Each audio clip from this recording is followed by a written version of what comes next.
entienden por qué se les está dando un medicamento, ¿no? Porque para ellos el medicamento no tiene un significado de que ellos estén haciendo algo mal, porque todo su estructura de su esfera mental para ellos corresponde a lo que ellos han creído en relación a un delirio, a una idea irracional, ¿no?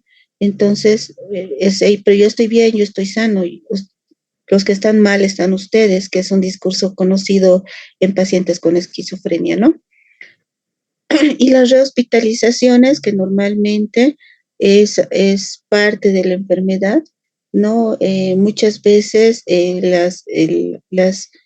hay dos tipos de internación, que es una la falta de adherencia al tratamiento y la otra que normalmente es el apoyo a la familia, ¿no? En el centro donde yo me he formado, uno de los dos o tres de los doctores internaban a los pacientes por una temporada cortita, que puede ser 1 o 2 semanas. ¿Para qué? Para disminuir la carga en los cuidadores, entendiendo que son pacientes complicados de manejar, son pacientes con muchos, probablemente que van a generar mucho conflicto alrededor de ellos. Entonces, muchas veces este apoyo que se les da a la familia permite que la familia pueda ir sobrellevando el tema del cuidado de estos pacientes, entendiendo que hace más de 100 años a los pacientes con esquizofrenia, sobre todo, se los tenía encadenados y en los famosos manicomios, ¿no? Entonces, esa imagen de la medicina, tal vez la peor parte de la medicina en psiquiatría, donde no había una cura y como eran peligrosos, pues esa era la forma en que se los trataba de controlar, ¿no? Y lo que les hablaba al anterior, que es el síndrome neuroléptico maligno, que se da por una reacción hacia los antipsicóticos. No es necesario una dosis alta de antipsicóticos, sino más bien a la idiosincrasia de cada paciente, en la que normalmente a, a cualquier dosis, si hay algo que pueda generar este problema, el paciente va a presentar rigidez muscular, va a presentar hipertermia, que es el problema más grave, ¿no? Alteraciones en el estado mental y una disfunción autonómica, ¿no? Que requiere un tratamiento en terapia intensiva hasta que los síntomas vayan disminuyendo y el riesgo es la muerte, ¿no? Ahora, ya el año pasado todavía la última clase que di, el tema de esquizofrenia, decíamos que la clozapina es uno de los mejores antipsicóticos que existe, pero no había en nuestro país. Este año ya se trajo la clozapina a nuestro país, ¿no? ¿Y qué es la característica? Pues la acción rápida, ¿no? Pacientes descompensados, con síntomas graves de esquizofrenia, con uso de clozapina se nos regula bastante rápido. ¿Cuál es el único problema? Que puede producir agranulocitosis. Entonces hay que ir haciendo un monitoreo en estos pacientes para evitar este riesgo. Y dentro de las comorbilidades médicas tenemos la alta prevalencia de enfermedades somáticas, cardiovasculares, diabetes, obesidad y en parte debido a los efectos secundarios de la medicación. El estigma y la discriminación, que es algo que nosotros luchamos todos los días con pacientes con esquizofrenia, ¿no? Como les digo, el propio personal de salud tiene miedo a estos pacientes. Y no es que yo les diga que se acerquen con confianza, porque como les digo, como hay una descompensación mental, sí pueden ser agredidos, pero sí con ciertas medidas, entre las más importantes, tal vez no darles la contra a los pacientes y solo escuchar lo que nos hablan y decir, sí, te entiendo. Entonces, el paciente se va a sentir escuchado y va a bajar su nivel, su intensidad de agresividad y lo que puede afectar negativamente su calidad de vida y acceso a servicios de salud. Y en las intervenciones tempranas, pues tenemos programas de intervención en psicosis.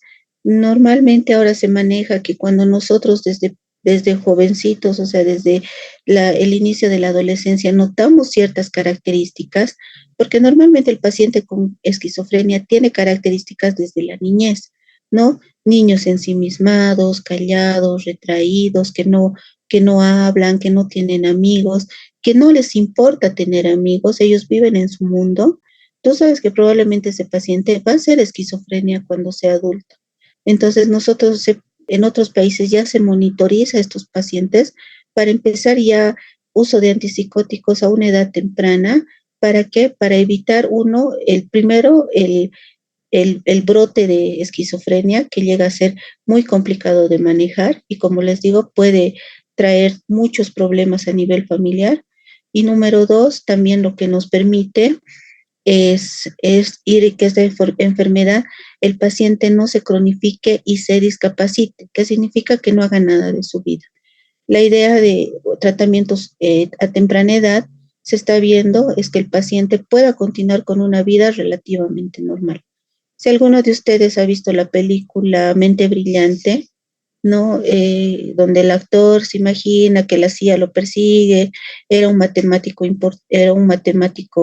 muy bueno, ¿no? Entonces, en esta historia lo que nos cuenta es que él, al final, él va preguntando, ¿no? ¿Tú estás escuchando esa voz? Y le dice, sí, ya. O sea, él va preguntando, él aprende a reconocer y manejar su enfermedad, ¿no? Ahora, entonces la idea es que el paciente llegue a ser funcional, ¿no? ¿Por qué yo les hablaba de las personas en situación de calle al inicio? Porque muchos de los pacientes que nosotros vemos en situación de calle es que probablemente la persona que los cuidaba ha fallecido, ¿no? La persona que estaba a cargo de ellos ha fallecido y entonces como ellos no tienen nada, no tienen apoyo, no saben hacer nada, entonces terminan en situación de calle, ¿no? Yo veía a uno de mis pacientes que su mamá era la que le cuidaba, su mamá falleció en COVID y un tiempo después yo lo vi por el Prado, aquí en La Paz, robando en un kiosquito, ¿no? Un quequecito. Entonces, eh, en total descuido, ¿no? Entonces, sí son pacientes que nos genera muchas emociones porque son como niños, ¿no? Y bueno, el suicidio asociado a esquizofrenia, que normalmente sí está relacionado con una carga alta, casi un 10% de los pacientes con esquizofrenia terminan suicidándose. Y bueno, un factor que tal vez el factor educacional hace que tal vez en niveles más altos ellos reconozcan esta situación de no realidad y sea el factor que genere el suicidio. Mientras que en Latinoamérica, normalmente como desde pequeños ya tienen algunas características, no los mandan al colegio, ¿no? Ya no los mandan al colegio a estos niños y normalmente el nivel educacional hace que ellos no comprendan lo que sucede. Entonces, probablemente esa sea la razón porque aquí en Bolivia las tasas de suicidio por esquizofrenia no sean tan altas. Y la investigación actual habla que la genética, neuroimagen, biomarcadores para esquizofrenia y tratamientos más efectivos y personalizados en el futuro, ¿no? Bueno, entonces vamos a empezar, ¿no? Dice, la esquizofrenia es un síndrome heterogéneo que altera las esferas mentales. Mente es diferente a cerebro, ¿no? La mente es la parte, nosotros decimos la parte intangible, lo que nosotros nos vemos, pero que nos hace seres únicos.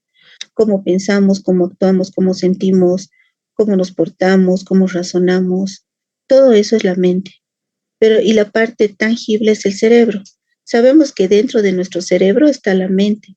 ¿En qué lugar específicamente? No hay un lugar, pero lo que entendemos es que un funcionamiento adecuado de nuestro cerebro permite que nuestra mente trabaje también adecuadamente. Entonces, cuando en enfermedades como la esquizofrenia, donde se altera el lenguaje, la percepción, el pensamiento, las relaciones sociales, el afecto y la voluntad, entendemos que esa mente está trabajando de una forma inadecuada, de una forma mala, y probablemente es porque hay un cerebro que no está disfuncionando en algún lugar que está generando todos estos síntomas, ¿no? Dentro de los síntomas, dentro de las manifestaciones clínicas, pues primeramente vamos a decir que no tiene un síntoma patognomónico, pero sí es una enfermedad insidiosa, que significa el inicio, cómo se va dando. además de que los pacientes tienen un retraimiento social, no tienen amigos, ¿no? Normalmente solo se relacionan con el entorno más cercano, puede ser papá, mamá y algunos hermanos, porque puede ser que con otros hermanos tampoco no se lleve bien, ¿no? Distorsiones de la percepción, que ya les he explicado cómo la percepción es lo que el cerebro, la información, cómo la capta el cerebro y cómo la interpreta. Entonces ahí es la falla en la esquizofrenia. Además de un estado crónico de ideación delirante, que ya les he dicho, un delirio es una idea que se va formando, es irrefutable y que normalmente pues esta es la que el paciente, por más que le expliquemos que todo lo que él está pensando no es real, no es compartido por la sociedad, nadie cree lo mismo que él está creyendo, entonces el paciente no cree en nosotros, ¿no?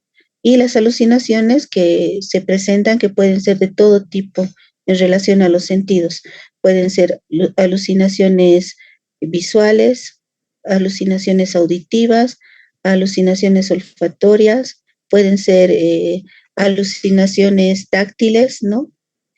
Alguna vez los pacientes te dicen, siento que hay bichos que me caminan por la mano, ¿no? Y los ves, sí los veo, están ahí o están debajo de mi piel, ¿no? Y muchas veces por este tipo de alucinaciones o las alucinaciones disquinéticas, ¿no? Donde un paciente sentía que había una persona dentro de él, en su intestino, ¿no? Él agarró un cuchillo y se abrió el abdomen, ¿no? Y él decía, ya ha salido, ¿no? Entonces era por el tipo de alucinación que tenía, ¿no? O un paciente también que porque él no comprendía qué estaba pasando y él sentía que era como una alucinación, él estaba con dolores, no lo asociaba como un dolor como tal, porque hay una alteración tal en la mente que los pacientes a veces ni sienten dolor, pero este paciente decía igual que había algo dentro de su intestino, pero él no se daba cuenta y al final lo llevaron al médico y era una peritonitis, una apendicitis que se había vuelto una peritonitis, ¿no? Ya el pronóstico depende de la respuesta a los antipsicóticos y a veces se observa remisión permanente sin recidiva del trastorno. Y en los criterios diagnósticos, pues tienen que por lo menos estar presentes por un mes y tienen que ser continuos por 6 meses. Y la evolución es variable en cada paciente. Ahora aquí hay una pregunta, doctores. ¿Cuál es la respuesta? La esquizofrenia se caracteriza por... Sí. Sí, sí.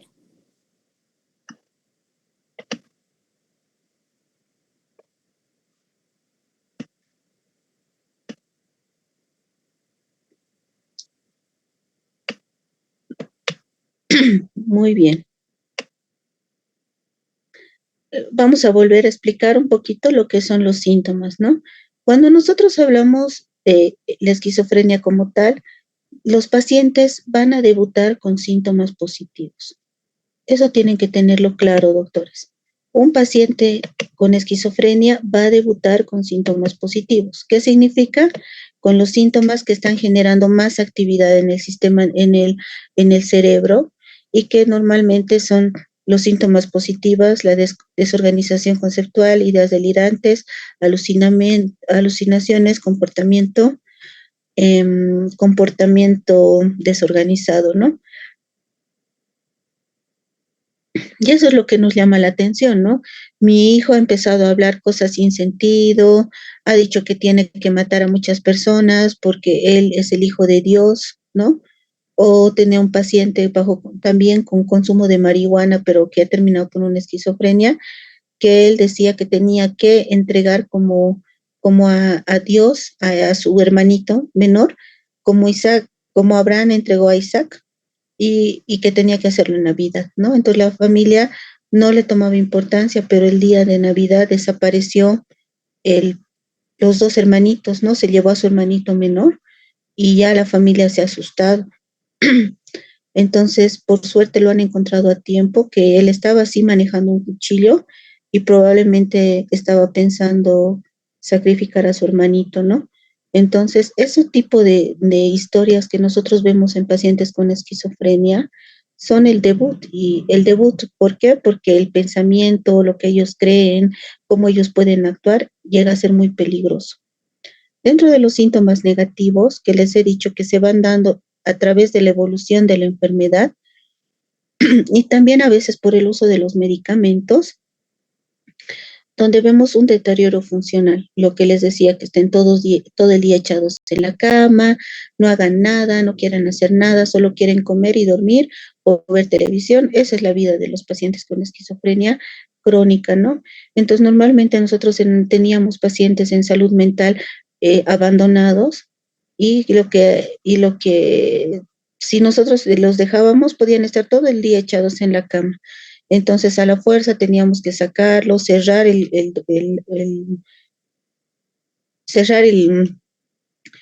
dormitorio de varones, de mujeres, para que ellos vayan a los talleres y hagan algo de actividad, pero a la fuerza, porque si por ellos fueran, podían estar todo el día en la cama. Y vamos a hablar acerca de otros trastornos relacionados con el trastorno, con los trastornos o los diagnósticos diferenciales para la esquizofrenia como tal, ¿no? Vamos a pasar a otra diapositiva donde trato de explicarles un poquito mejor.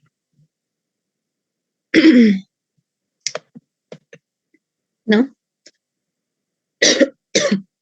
Cuando nosotros hablamos de diagnósticos diferenciales, les decía que uno de los diagnósticos que nosotros utilizamos bastante es el trastorno esquizofreniforme, donde normalmente ahí varía un poco el tiempo de duración.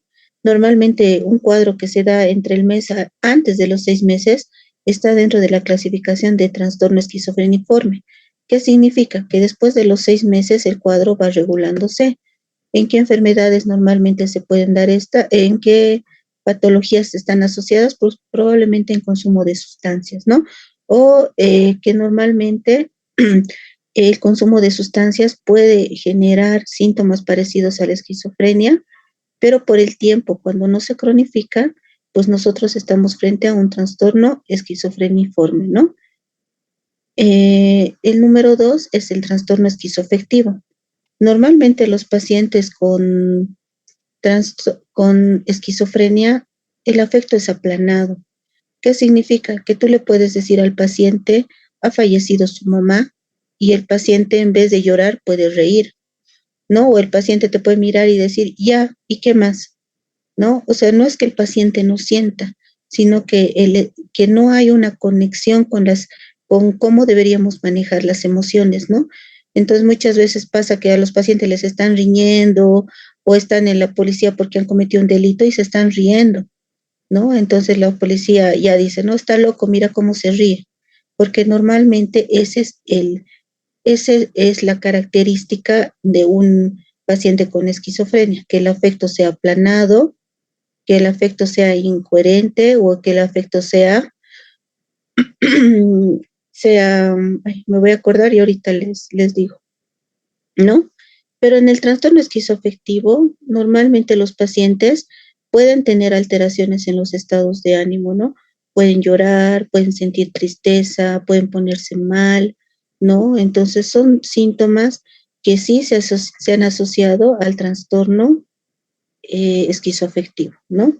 En la esquizofrenia, normalmente el afecto es aplanado y en el trastorno esquizoafectivo normalmente está relacionado con los estados de ánimo. También están la personalidad esquizotípica y esquizoide, que normalmente son rasgos de personalidad. ¿Qué significa? Todos tenemos rasgos de personalidad. La siguiente clase con conducta alimentaria les voy a dar personalidad porque está dentro de los trastornos mentales y denotan problemas específicos de personalidad, que normalmente la personalidad se forma desde que somos también niños. Entonces hemos dicho que la esquizofrenia muestra rasgos, pero en la edad adolescente debuta y los síntomas son bastante llamativos. Mientras que cuadros esquizotípicos y esquizoides, ellos pueden llegar a la edad adulta con ciertas características, pero no con un debut que genere tanto conflicto alrededor del entorno social, ¿no? Entonces, normalmente son personas calladas, tímidas, retraídas, pueden tener una actividad o una vida normal, pero nosotros los vemos y decimos, esa persona es rara, ¿te has dado cuenta? No habla, no ríe, está él solito haciendo sus cosas. Eso los esquizoides. Y los esquizotípicos que normalmente tienen un pensamiento místico, que significa creen en brujería, creen en magia, creen en el tarot, creen en el horóscopo, ¿no? Y normalmente es algo que va marcando su vida, ¿no? Es como, hoy no voy a salir de mi casa porque mi horóscopo ha salido que hoy voy a tener un mal día, entonces prefiero no salir y así me evito el mal día, ¿no?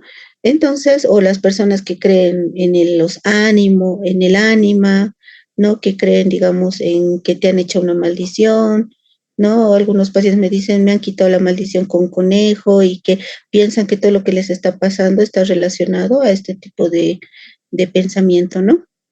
Y los trastornos delirantes, que también están dentro de la clasificación de los trastornos psicóticos, pero la única diferencia es que en este diagnóstico los pacientes no tienen alucinaciones.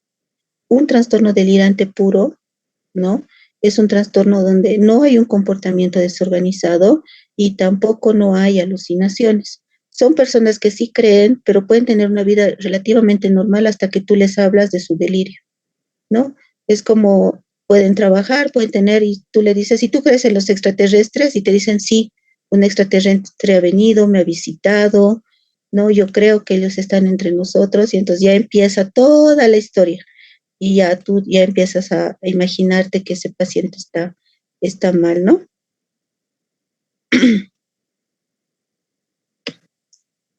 Antes de pasar a la pregunta, vamos a ver. Y también hay un diagnóstico que es el trastorno psicótico breve, ¿no? Que normalmente son pacientes donde se presentan los síntomas de delirio, donde hay también alucinaciones y el pensamiento desorganizado, pero dura menos de un mes, ¿no?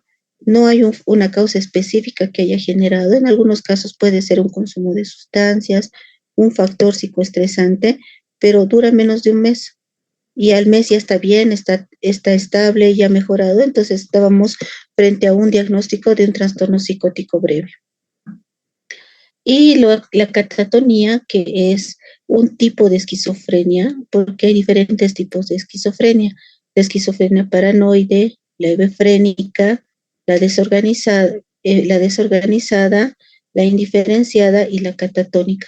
La catatónica ya no vemos tanto de esos casos, pero en la antigüedad eran de esas esquizofrenias donde los pacientes se quedaban quietos, no se movían, lo que nosotros conocíamos como cataflexia, flexibilidad seria. La flexibilidad seria es como lo del chavo, ¿no? Que le mueven cuando le da su chiripiolca a su mano y se queda en esa posición. Entonces, en la catatonía, en la flexibilidad seria, más o menos tiene esa característica, y la estereotipificación, que son movimientos, ¿no? Que se van dando. Pero como les digo, con el uso de medicamentos, este tipo de esquizofrenias ya se ven cada vez en menor, en menor cantidad. La siguiente, ahora vamos a dar una pregunta. Criterio temporal de diagnóstico según el texto para esquizofrenia, doctores.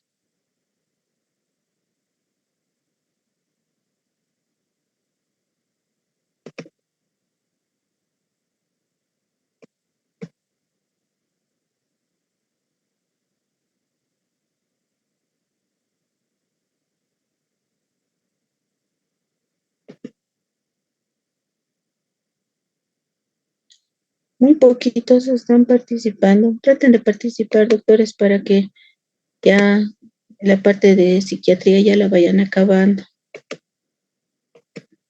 Bueno, y la respuesta es B, ¿no? B.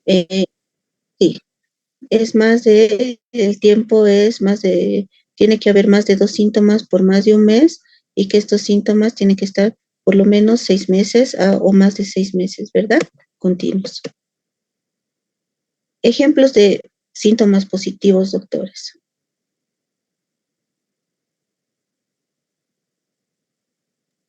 C. La C, doctora. B. C. Hemos dicho que es la parte que nos genera más conflictos, ¿no?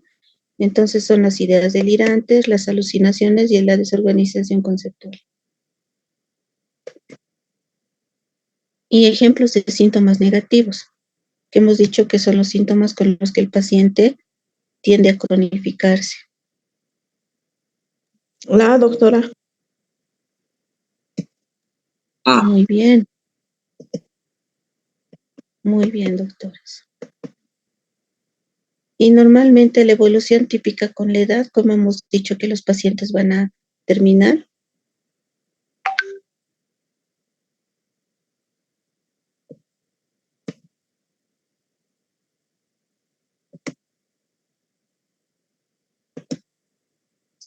B.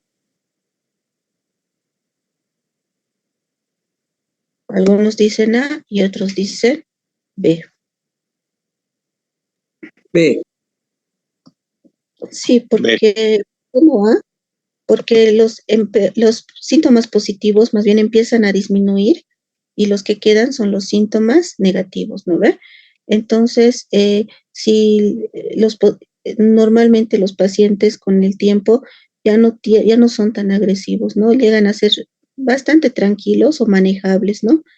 Entonces, esa es la respuesta, es los positivos tienden a atenuarse y puede llegarse a recuperar obviamente, con psicoeducación, con rehabilitación, con apoyo de terapia ocupacional. Estos pacientes pueden llegar a recuperarse. No en su totalidad, pero por lo menos que aprendan a tejer para vender chambritas o chumpitas o algo y que de eso puedan vivir, pues sí, sí se puede lograr, ¿no? ¿Qué es el trastorno esquizofreniforme?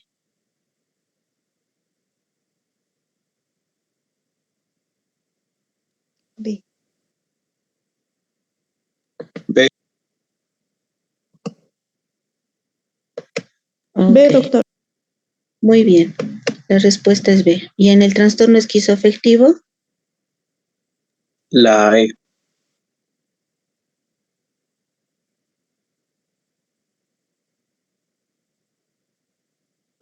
Muy bien, doctores. ¿Y en el trastorno delirante?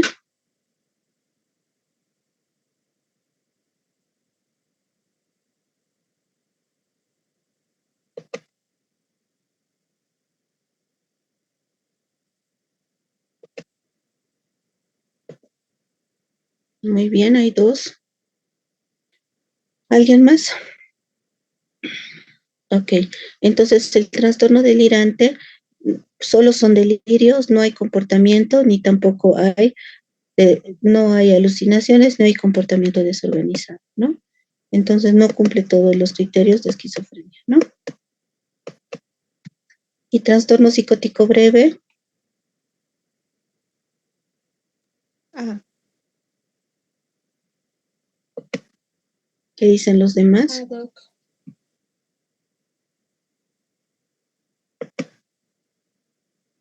Ok.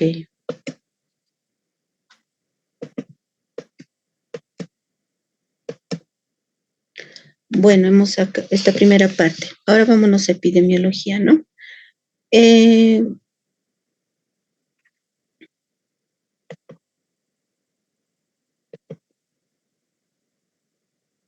epidemiología, pues sabemos que la esquizofrenia va a afectar al 0,85% de la población normal. La prevalencia de por vida es de casi del 1 al 1,5% y suele aparecer en los últimos años de la adolescencia. El promedio es 10% de de los pacientes con esquizofrenia llegan a suicidarse, ¿no? Entonces, esto es un problema de salud mental. Y en Estados Unidos cada año ocurren unos 300.000 episodios de esquizofrenia aguda con costos directos o indirectos que suman unos 155.700 millones de dólares. Pero hay que entender que en Estados Unidos la población es probablemente los cuadros de esquizofrenia que quedan allá es por consumo de sustancias. Entendiendo que en Estados Unidos las sustancias que ellos consumen, muchas llegan a ser demasiado peligrosas, ¿no? y anfetaminas, metanfetaminas, mezclas que hacen de cocaína. Entonces, por eso son las pérdidas, además de que allá los pacientes tienden a ser bastante agresivos, ¿no? Ahora, eh, esta es una pregunta de que vamos a ver ahorita en diagnóstico, pero hay criterios, ¿no? El criterio A, el criterio B, ahorita vamos a ir viendo y se me ha debido entremezclar. Pero a ver, ¿cuál creen, doctores, que es la respuesta correcta?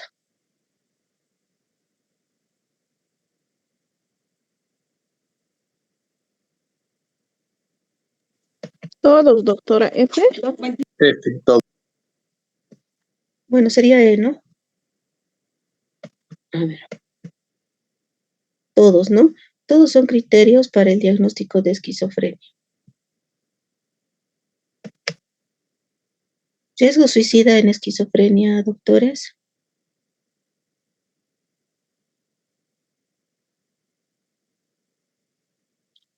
A, doctora. No. Acabamos de pasar. El riesgo de suicidio es... Doctora. Muy bien, 10%, ¿no? Dentro de los factores de riesgo, hay que tener dos características. Hay factores de susceptibilidad y hay factores que se los reconoce en tres, ¿no?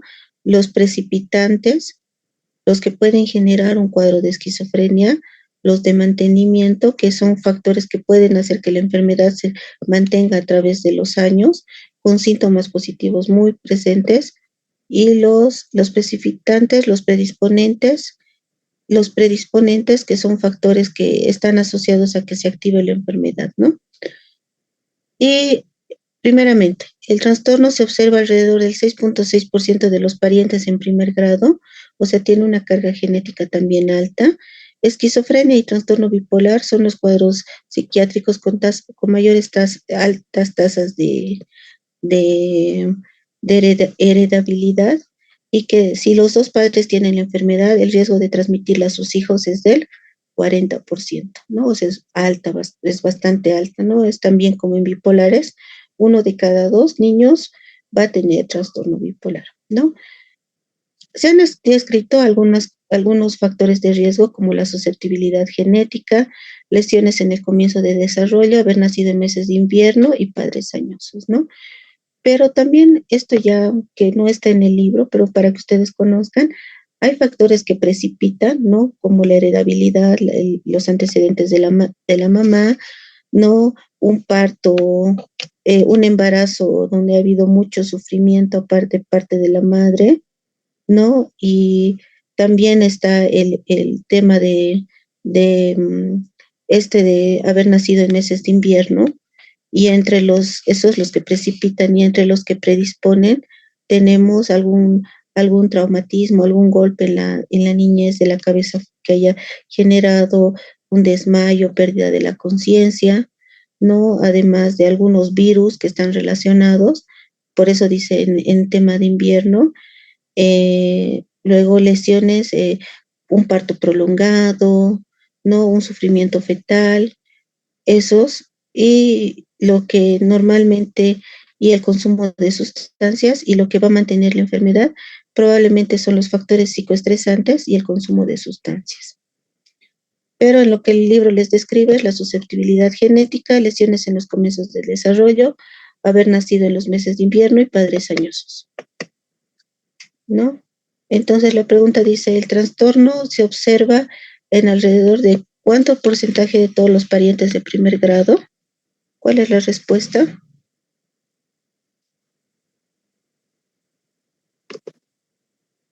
Sí. Muy bien. Y la respuesta correcta es C. La siguiente pregunta. ¿Cuál es la etiología de la esquizofrenia?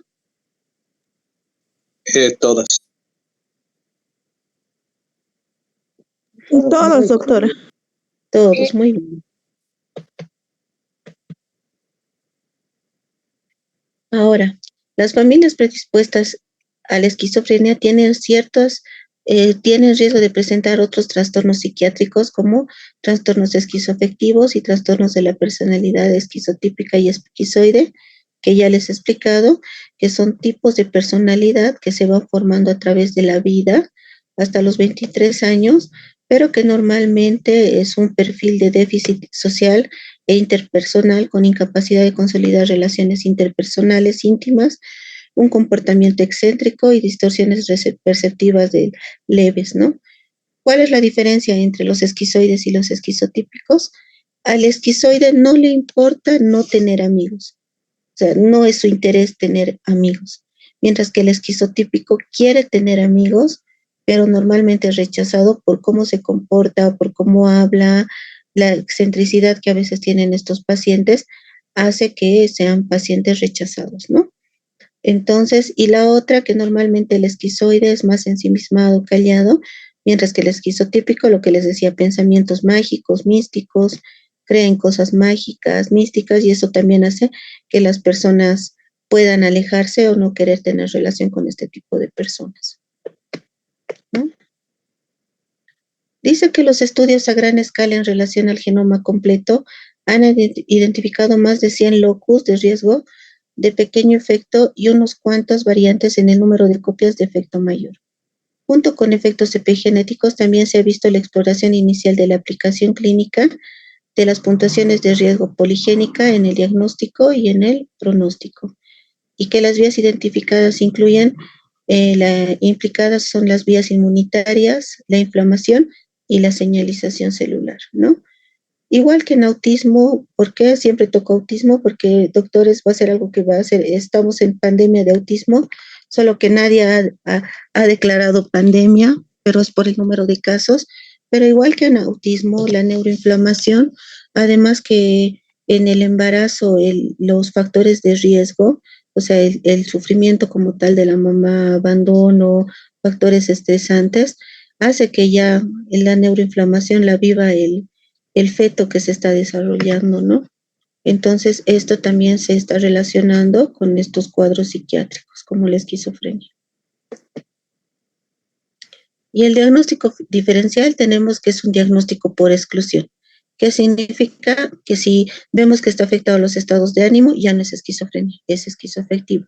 Si vemos que el tiempo de duración es corto, podemos estar frente a un episodio psicótico breve o a un trastorno esquizofreniforme, ¿no? Además, el consumo de sustancias, que normalmente cuando se deja de de consumir la sustancia que está generando los síntomas, el cuadro en algunos casos llega a revertirse, ¿no? Entonces, muchos jóvenes tienden a, a ver las bondades de la marihuana para justificar un consumo, pero no ven los riesgos que también puede tener el consumo de marihuana, ¿no? Entonces, además que hay fármacos que pueden generar algunos síntomas de esquizofrenia, o cuadros psicóticos como las clonidrinas, la quinacrina, la procaína, ¿no? Nosotros hacemos una evaluación para, ay, no me acuerdo, pero es para uno de los fármacos antituberculosos que se utiliza en tuberculosis resistentes, ¿no?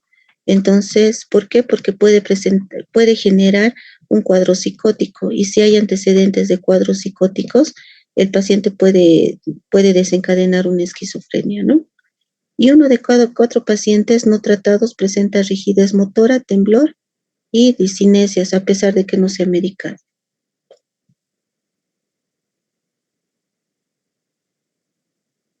¿Ok? Entonces, ¿qué fármacos pueden inducir a un cuadro psicótico?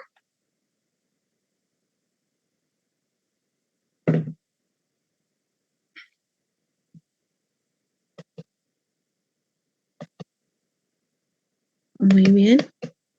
Entonces, la respuesta es C.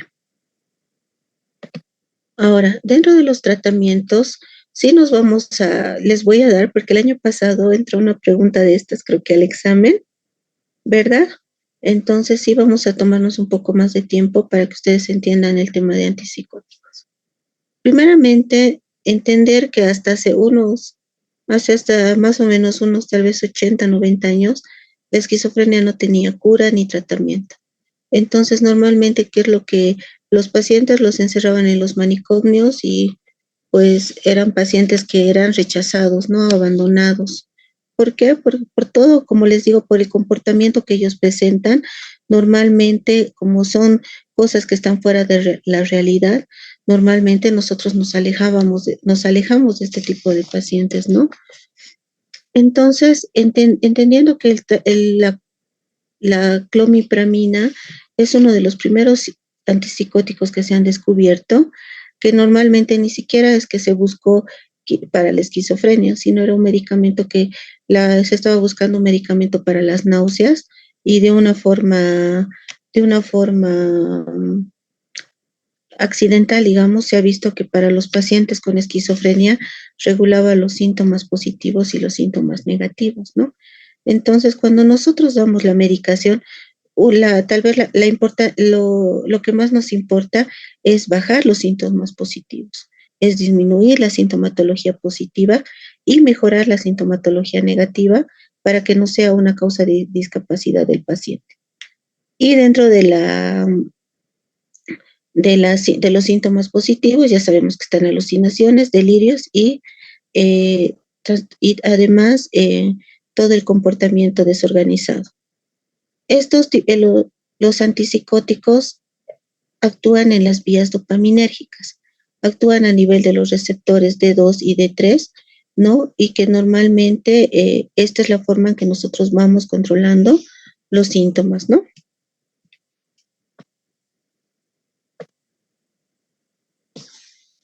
Sabemos que hay 4 vías dopaminérgicas, ¿verdad, doctores? Ya. Conocemos 4 vías dopaminérgicas. Una es la vía mesolímbica, la vía mesocortical, la vía tuberoinfundibular y la vía nigroestriatada, ¿no? La vía mesolímbica, que va desde el área tegmental ventral, que se encuentra en el mesencéfalo, y que va hasta el núcleo accumbens o al sistema límbico, por eso se llama mesolímbica, ¿no? Es la que produce los síntomas positivos, ¿no? Normalmente esta es la vía que falla en la esquizofrenia y que produce los delirios, las alucinaciones, y esta vía está alterada en la esquizofrenia. Cuando nosotros en el dibujo de arriba vemos cómo está alterada la vía, cuando nosotros damos un antipsicótico, vemos cómo logramos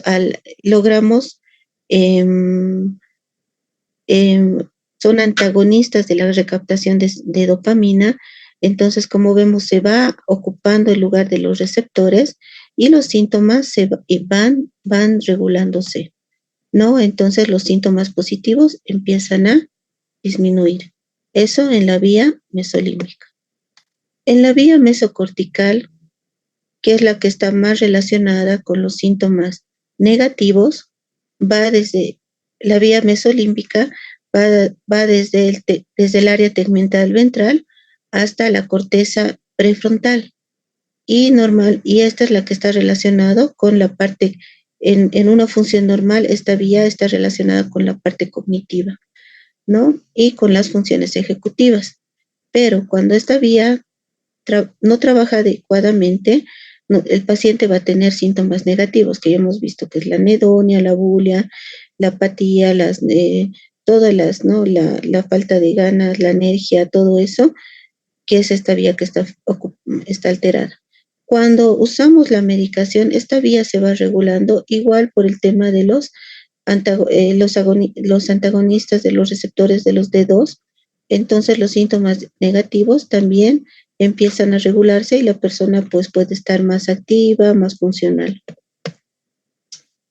La vía nigroestriatal, que va del sistema, desde la sustancia negra hasta el cuerpo estriado, normalmente está relacionado con los síntomas negativos.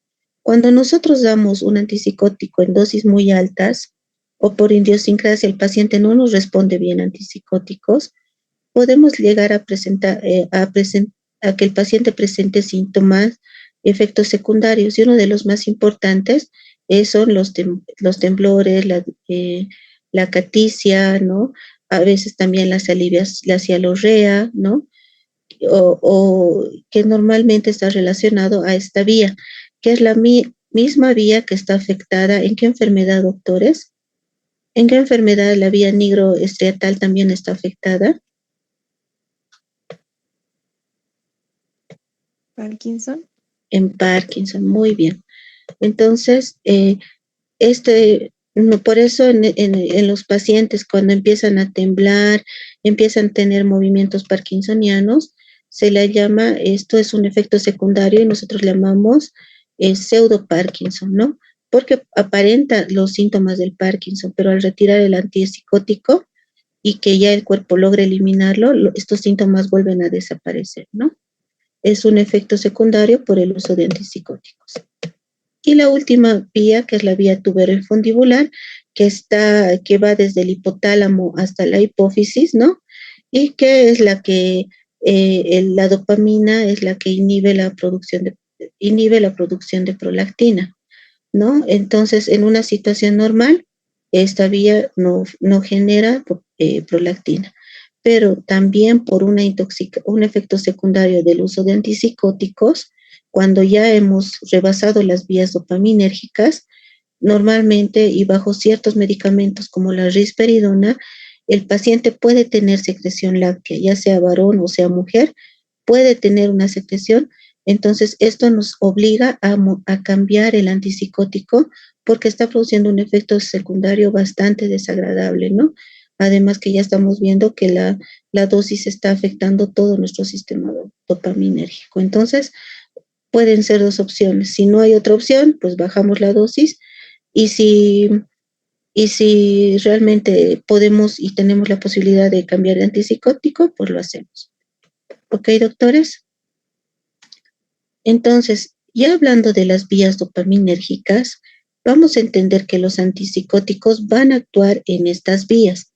Lo que hacen normalmente son receptores antagonistas de los receptores D2, ¿no? Entonces, la idea es ir bloqueando para que se vaya regulando una función. Normalmente dice que el 70% de los pacientes, los antipsicóticos son eficaces en casi el 70% de los pacientes que sufren un primer episodio, ¿no? O sea que con una medicación adecuada, este paciente nos va a responder bien. Además que es eficaz el tratamiento continuo y hay un 60% de recaídas si se interrumpe el tratamiento, ¿no? Normalmente las recaídas se dan por abandono de tratamiento, ¿no? Porque el paciente ya no quiere tomar, porque la familia ya lo ve mucho mejor y dicen, ya, ¿para qué le damos el medicamento si ya está bien? Y normalmente esto se debe a que nosotros no hemos explicado claramente de qué trata la enfermedad y cuál es el pronóstico de la enfermedad si el paciente no toma su medicación. El uso prolongado puede producir movimientos repetitivos involuntarios, además que puede producir algunos síntomas como las discinesias, los movimientos tipo pseudo-Parkinson, además una triada, la bucolinguo-masticatoria, que normalmente es una afectación que se da en todos los músculos masticatorios, donde los pacientes solo mueven su boca, ¿no? Están hablando, pero mueven y mueven y mueven, que es un efecto secundario de los antipsicóticos. Además que se ha relacionado con diabetes, ¿no? Porque normalmente vamos a ver que no solo actúan a nivel de los receptores D2, entonces van produciendo otros síntomas que ahorita les voy a explicar y pueden producir obesidad, hipertrigliceridemias. Entonces, normalmente a los pacientes de psiquiatría con antipsicóticos, por lo menos cada 6 meses hay que pedirle laboratorios de control para ir controlando colesterol, triglicéridos, su glicemia, ¿no? Hay que ir viendo también insulina, la hemoglobina glicosilada para ver que todo esté dentro de los rangos y evitar una iatrogenia por el uso de los medicamentos. Además que la farmacoterapia y los esfuerzos educativos dirigidos a la familia permite estabilizar y optimizar resultados y evita que los pacientes tengan recaídas. Y la mejoría aparece en horas o días, pero la remisión completa puede tardar 6 semanas a 8 semanas, ¿no? En realidad no hay una remisión completa, en el libro sí lo describe. Entonces, para ustedes hay una remisión completa entre las 6 a 8 semanas, pero normalmente es una enfermedad crónica y el manejo es bien complicado porque es ir contra la voluntad de una persona que cree que el mundo que él ha creado, como usamos, ¿no? El mundo, su mundo de Bobby es el correcto y nosotros vivimos en un mundo paralelo, ¿no? Y que los que estamos mal somos nosotros. Muchos pacientes dicen, ¿por qué no se medican ustedes y me dejan en paz? ¿No? Porque yo estoy bien y los que están mal son ustedes. Entonces, esto es bien complicado de manejar, doctores. Hemos vuelto atrás. Y aquí les explicaba un poco por qué hay tantos efectos secundarios por el uso de antipsicóticos, ¿no? ¿Por qué? Porque los antipsicóticos no solo van a ir no solo actúan a nivel de los receptores dopaminérgicos. Si se dan cuenta, los antipsicóticos también tienen otras acciones. Ayer una doctora me preguntaba por qué a uno de mis familiares con depresión le han dado quetiapina, ¿no? Porque la quetiapina tiene efectos sedativos, también se lo puede utilizar con ese efecto. Algunos antipsicóticos, como la quetiapina igual, tienen efectos antimaníacos. Entonces, en trastorno bipolar, hemos visto, en trastorno bipolar no les he explicado, doctores, pero en trastorno bipolar nosotros no usamos antidepresivos. En trastorno bipolar nosotros utilizamos estabilizadores del estado de ánimo como el litio, ¿no? El litio o antiepilépticos como el ácido valproico, la carbamazepina, el topiramato, la lamotrigina, están indicados para trastorno bipolar, pero la primera elección para trastorno bipolar es el litio. Y después tenemos opciones como la quetiapina, que tiene acción antimaníaca. Cuando un paciente está con sus ideas delirantes de que soy Dios, de que le das quetiapina y eso va a ir regulándose. Además que tiene por efectos, los efectos secundarios, tiene efectos cardiometabólicos por los receptores muscarínicos, los histaminérgicos, ¿no? Además que pueden tener algunas acciones antidepresivas, sí, por los receptores alfa, por los receptores los HT2A, los HT21A, ¿no?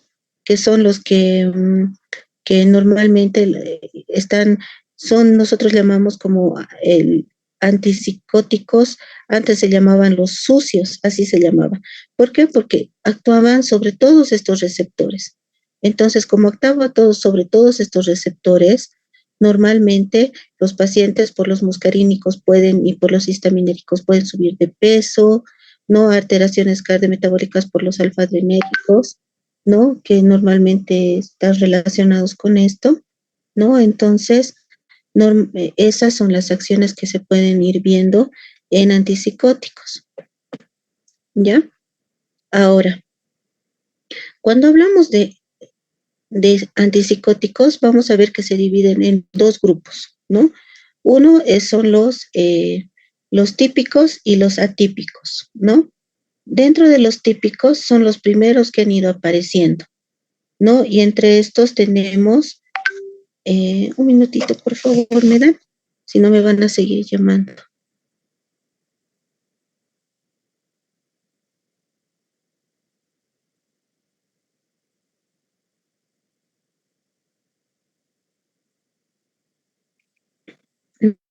Entre los típicos, primero vamos a tener a la clorpromacina, que les he dicho que es el primer antipsicótico que ha aparecido, que ya definitivamente tampoco ya hay en nuestro medio. Hasta hace unos 2 años todavía había clorpromacina en nuestro medio, ¿no? Que normalmente las dosis eran de 100 miligramos que se utilizaba, ¿no? Y que tenía efectos anticolinérgicos, entre los efectos adversos, la fotosensibilidad, la colestasis y la prolongación en los intervalos QT.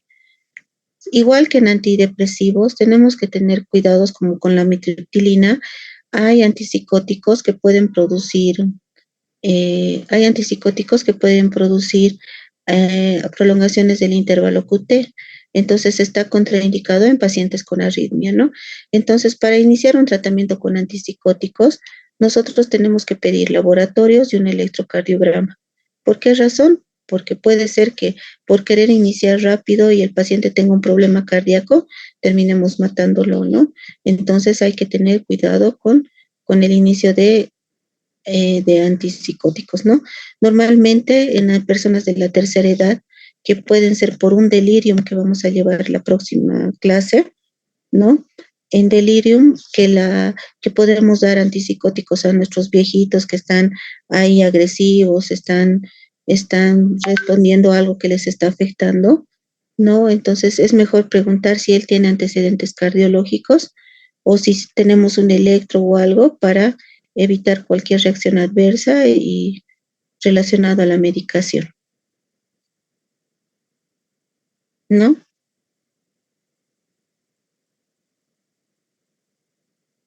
Ahora, tenemos los de potencia media, que también los antipsicóticos típicos, como la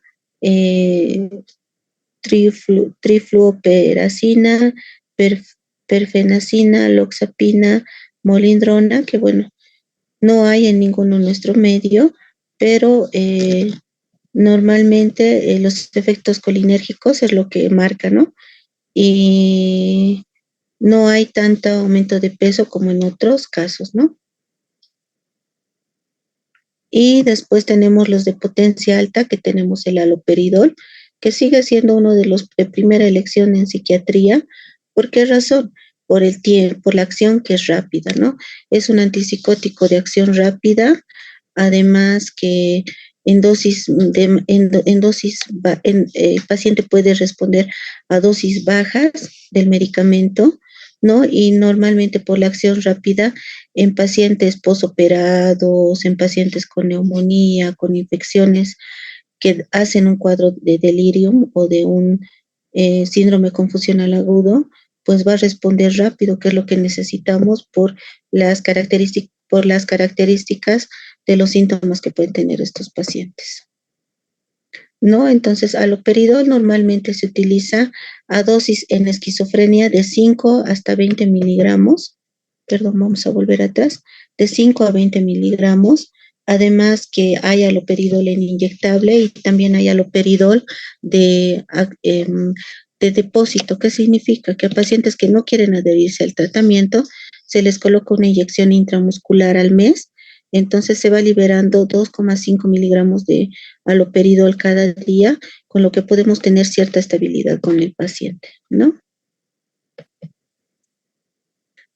Luego la flufenacina y el tiotexino, que también tienen acciones anticolinérgicas y tampoco tenemos en nuestro medio. Y tenemos luego los antipsicóticos, que ya los llamamos los atípicos, que son los de segunda generación. Entre los más importantes, clozapina, risperidona, olanzapina, quetiapina, aripiprazol, que tenemos en nuestro medio. La clozapina es un antipsicótico de acción rápida, actúa rápido, ¿no? Y los pacientes se estabilizan también de forma rápida, mejorando los síntomas positivos en poco tiempo, ¿no?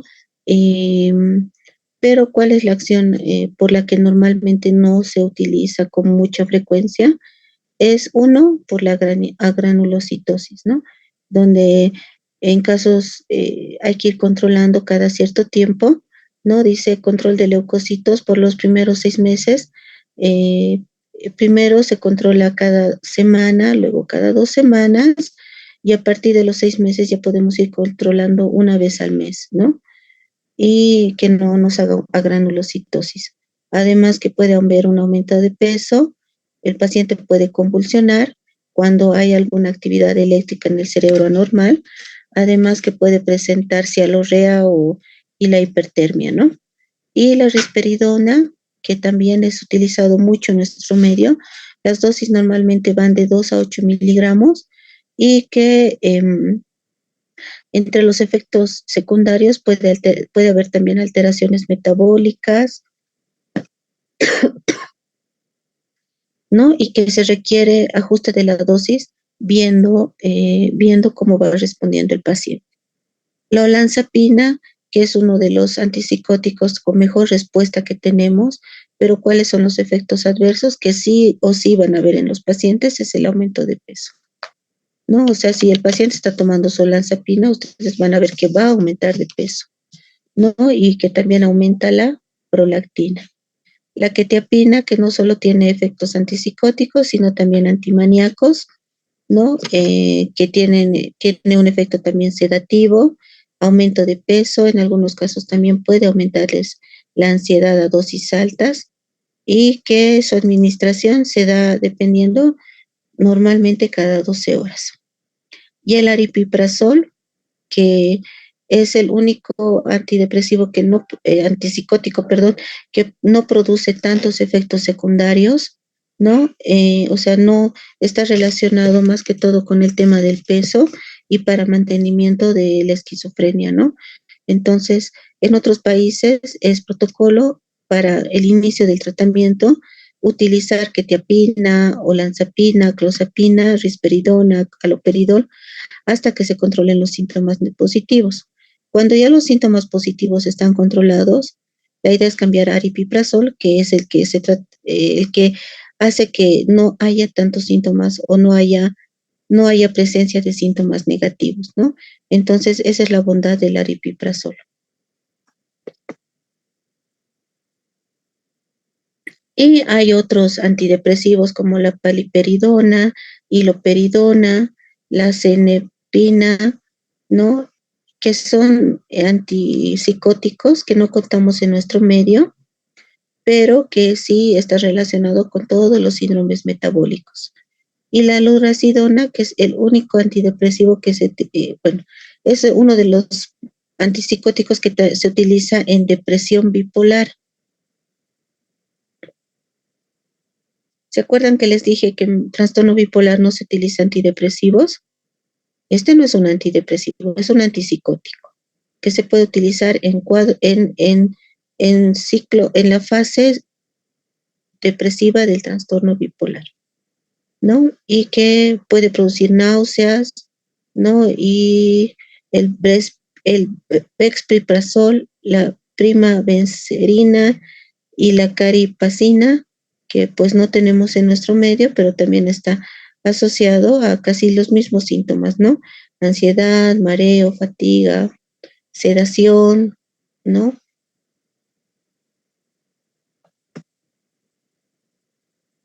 Ahora sí, vámonos a las preguntas. ¿No quedan dudas en farmacología, doctoras?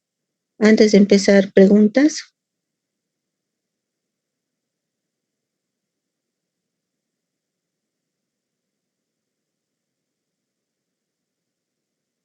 Bueno, creo que no hay preguntas. Entonces, empecemos con el cuestionario. ¿Cuál es la respuesta correcta? La clozapina, ¿qué es?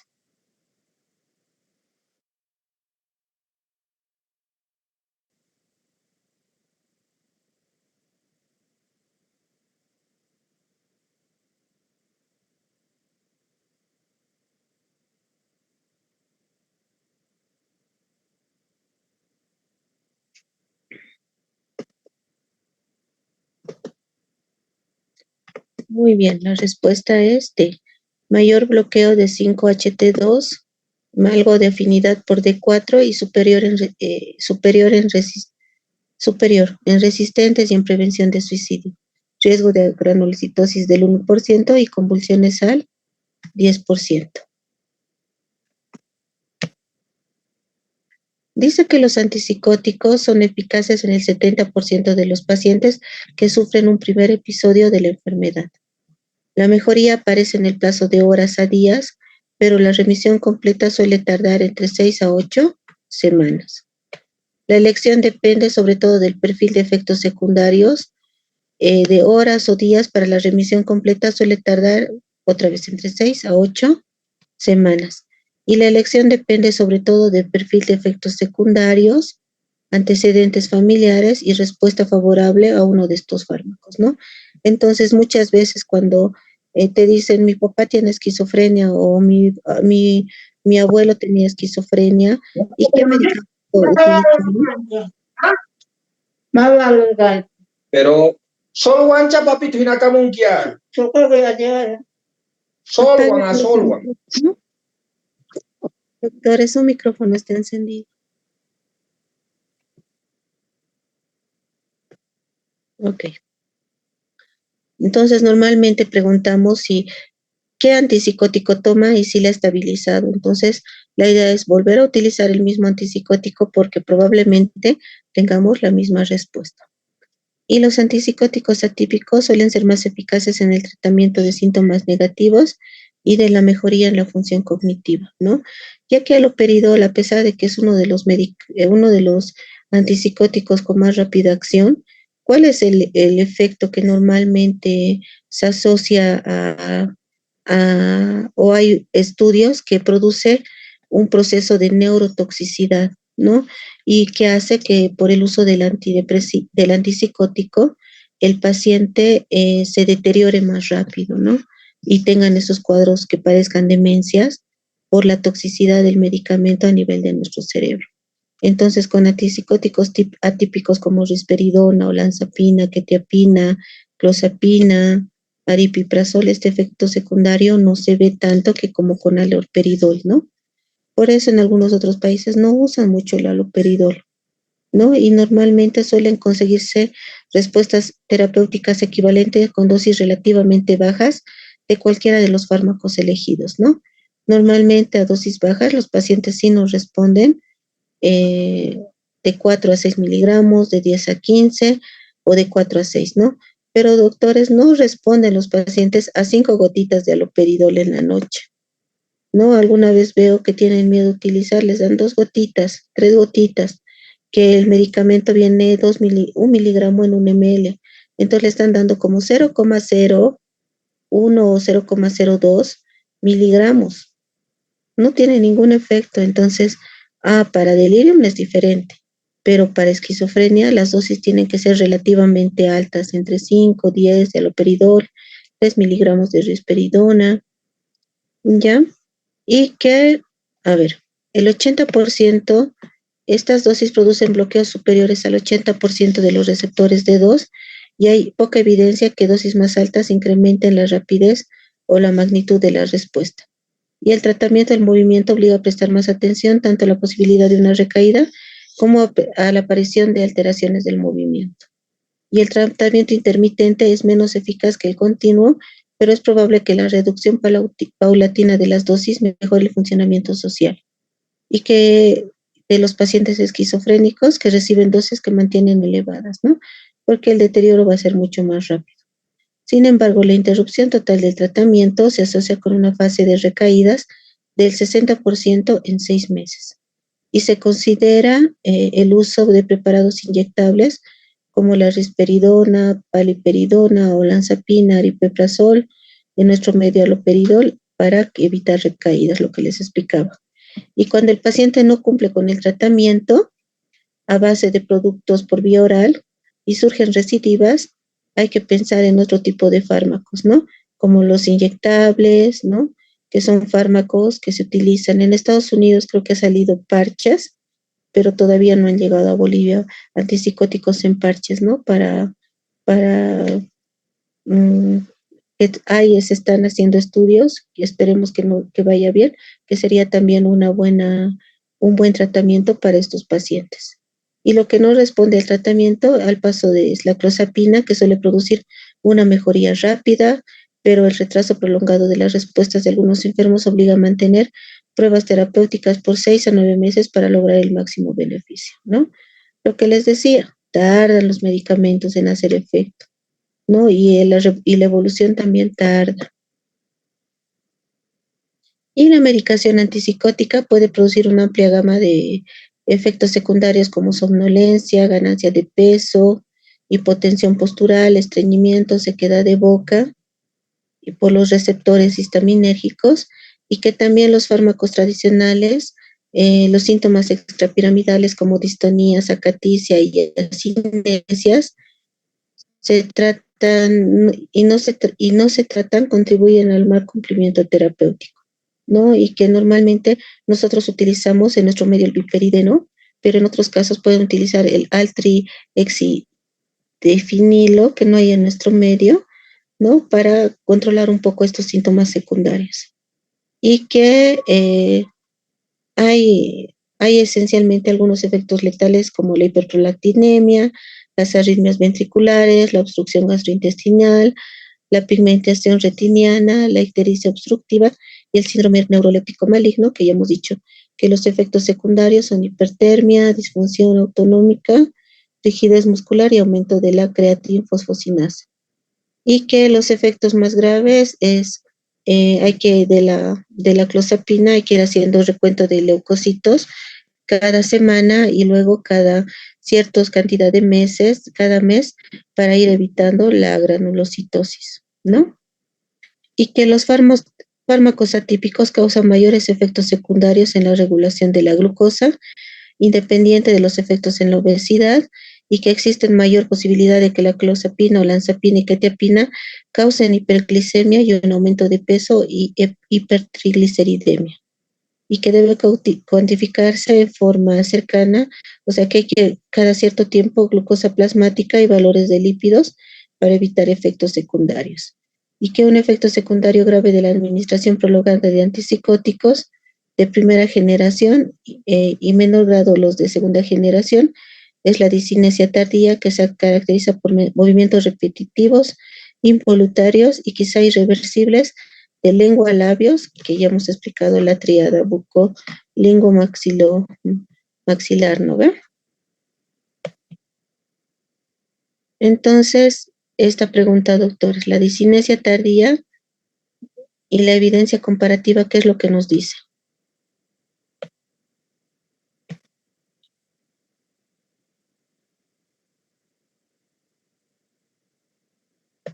Respuestas, doctores.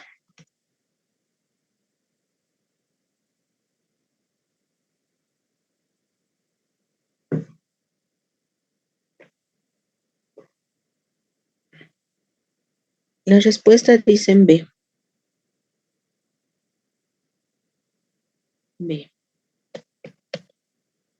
¿No? Que normalmente dura de 2 a 4 años y la prevalencia el 20% a lo largo y que, no, y que la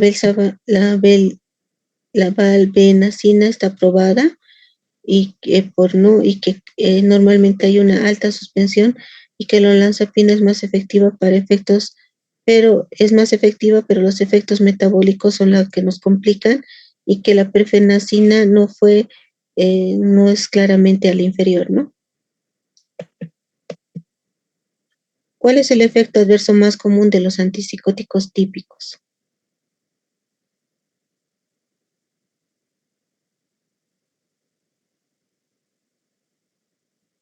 Algunos dicen B, otros dicen D. ¿Cómo es, doctores? Muy bien. El efecto común más adverso de los antipsicóticos típicos son los síntomas extrapiramidales, que son los que se parecen al Parkinson. ¿Qué vía dopaminérgica está más relacionada con la esquizofrenia? Si pensamos en esquizofrenia, a nuestra mente tiene que venir síntomas positivos. B. ¿B o D? Vía mesocortical. Ya. D, doctora. D, doctora. La vía es la vía mesolímbica, ¿verdad? Es la que presenta más síntomas positivos. A ver, para que les quede, doctores.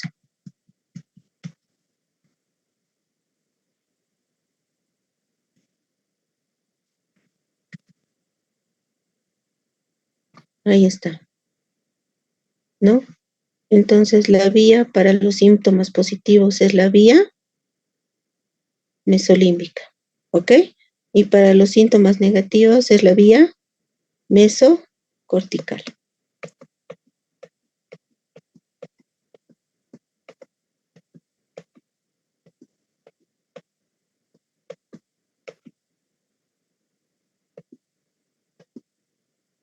Y para el mantenimiento y recaídas de la esquizofrenia,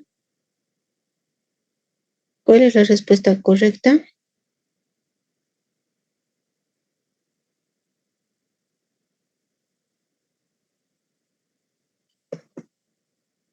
¿No? El tratamiento intermitente es menos eficaz y la suspensión total va a producir recaídas del 60% en 6 meses. Dosis habituales con respuesta equivalente al bloqueo del 80% de los receptores de 2. ¿Cuál era, doctores?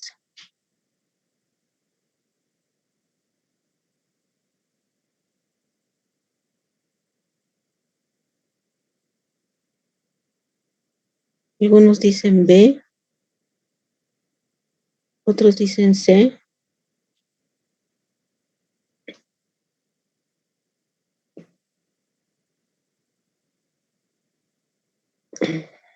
Y la respuesta, doctores, es C, ¿verdad? Las dosis son de 4 a 6 de haloperidol, de olanzapina de 10 a 15 y risperidona de 4 a 6 miligramos. La paliperidona, según el texto, no.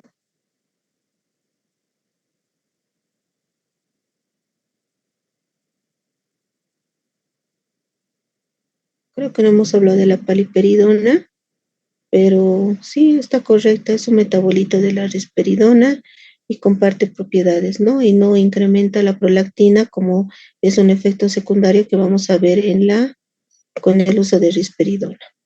Ahora sí, doctores, para ir acabando y para que vayan a disfrutar su sábado.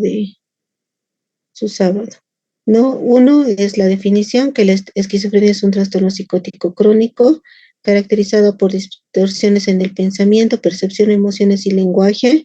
La epidemiología nos dice que la prevalencia global es del 1% y que es más frecuente en la adolescencia tardía en varones y en la adultez temprana en mujeres, ¿no? Y que normalmente se da más en varones que en mujeres, eso también es cierto. La esquizofrenia es más frecuente en varones y el diagnóstico y los criterios de diagnóstico, que los síntomas principales tenemos que son los delirios, alucinaciones, un discurso desorganizado, comportamiento desorganizado y los síntomas negativos. Y la disfunción tiene que haber un deterioro significativo en uno o más ámbitos de nuestra vida y que los signos tienen que estar por lo menos un mes y durar 6 meses, ¿no? Y entre los síntomas positivos tenemos los delirios, que son creencias falsas, fijas, no compartidas por la cultura, alucinaciones, experiencias perceptuales sin estímulo externo, y del discurso desorganizado, que es incoherente, tangencial o asociaciones sueltas, y el comportamiento desorganizado catatónico, que son conductas impredecibles e inapropiadas, ¿no? Y que los síntomas negativos tenemos la anedonia, la abolición, la logia, el afecto aplanado y el retraimiento social.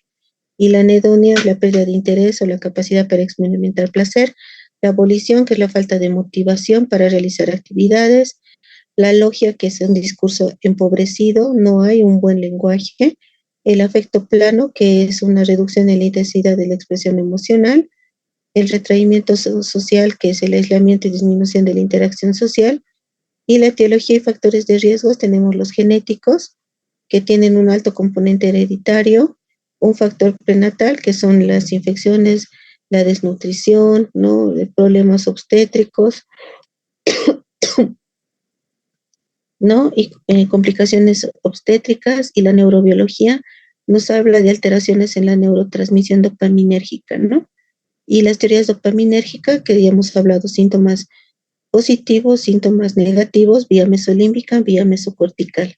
Y el diagnóstico diferencial está en cómo se va presentando, ¿no? Él está en el trastorno esquizoafectivo, delirante, por consumo de sustancias, por temas neurológicos. Y el tratamiento, los típicos y los atípicos, típicos haloperidol y clorpromacina, y los atípicos risperidona, olanzapina, quetiapina, aripiprazol, clozapina, ¿no? Y que para tratamientos refractarios la clozapina es una de las mejores opciones, ¿no? En casos de que no nos responda a otros medicamentos. Efectos secundarios extrapiramidales como distonía aguda, parkinsonismo, acaticia y los atípicos, los síndromes metabólicos. Tratamientos no farmacológicos, los cognitivos conductuales, familiares y rehabilitación psicosocial. Y el pronóstico, pues depende mucho, ¿no? De la adherencia al tratamiento, además del deterioro que el paciente puede ir teniendo, además del inicio, el funcionamiento premórbido y el soporte social y el tratamiento y la buena respuesta al tratamiento inicial. Y el síndrome neuroléptico maligno, ya hemos dicho que se da por una reacción idiosincrática a antipsicóticos o por dosis muy altas de antipsicóticos que van a generar síntomas que requieren un servicio de terapia intensiva por la rigidez, por la hipertermia, ¿no? Por la disfunción autonómica, que la idea es que haya un periodo de desintoxicación para que nuestro cuerpo vuelva a trabajar adecuadamente. Y las comorbilidades médicas, ya hemos hablado, cardiovasculares, diabetes, obesidad, el riesgo de suicidio, que es un 10%, ¿no? En los pacientes, y hay que ir evaluando el riesgo suicida en estos pacientes. La adherencia al tratamiento, que es un desafío, como les decía. Las estrategias incluyen educación al paciente y a la familia, o el uso de inyectables, ¿no? De acción prolongada. Y las intervenciones, como la risperidona, que hay risperidonas de depósito que se utiliza cada 3 meses, que no hay en nuestro medio, pero sí hay en otros países cercanos a Bolivia. Y las intervenciones tempranas, que tenemos los programas de intervención temprana en psicosis, puede mejorar el pronóstico, y la clozapina, que es considerado el antipsicótico para pacientes refractarios y requiere monitoreo regular. Y el estigma y la discriminación, doctores, que es por lo que se tiene que ir trabajando, ¿no? Con el personal de salud para mejorar también la calidad de vida del paciente y promover una educación y sensibilización para reducir el estigma. Bueno, doctores, con eso hemos acabado el día de hoy nuestra clase de esquizofrenia, o como está en su programa, delirio, ¿no? Entonces, no sé si tienen alguna pregunta, alguna duda. Doctora, ¿podría volver a la diapositiva 40? 70, por favor, para poder ver el resumen de lo que tengo que recordar para el examen. Ya. ¿La logras ver o quieres que la ponga en...? No, muchas gracias, doctor. Listo. ¿Alguna duda acerca de esquizofrenia? Sé que parece que fueran casos que no vemos tanto, ¿no? Pero probablemente con el consumo de sustancias que se está dando a nivel mundial, y además que el uso de nuevas sustancias que se está viendo en la población juvenil, probablemente va a ser un problema futuro que no va a ser tan fuera de la realidad de la que nosotros creemos, ¿no? Entonces, un manejo inicial adecuado, pues va a prevenir que estos pacientes tengan algún tipo de manejo inadecuado, ¿no? Por el personal de salud. ¿Algo más, doctores?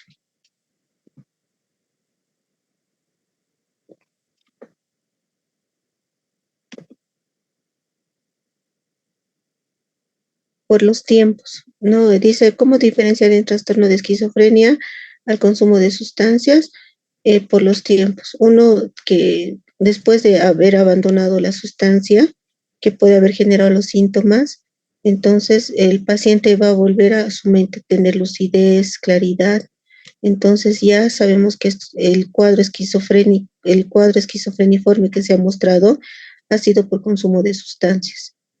Pero en una esquizofrenia normalmente que está debutando un paciente, por el mismo hecho del aislamiento, por el mismo hecho de los factores premórbidos que el paciente puede tener, ¿no? Entonces, normalmente no son consumidores, ¿no? Preguntas a la familia, te dice, mi hijo no consume sustancias, mi hijo nunca, ni siquiera sale de la casa. Entonces ya te están diciendo que ese paciente es un debut de esquizofrenia. mientras que en el otro te dicen, sí, parece que mi hijo está consumiendo algo, entonces solo esperamos, iniciamos tratamiento y esperamos un tiempo, y si el cuadro va como que recuperándose rápidamente, además sabemos que el paciente está en abstinencia, sabemos que el cuadro ha sido relacionado por el consumo de sustancias.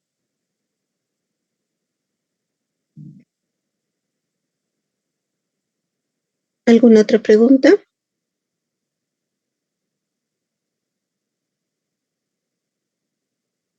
Doctora, ¿no nos puede pasar su numerito para alguna pregunta personal? Claro que sí. Voy a preguntarle al doctor Gastón porque él sí me dijo que el año pasado tenía algunos problemas por pasar mi número.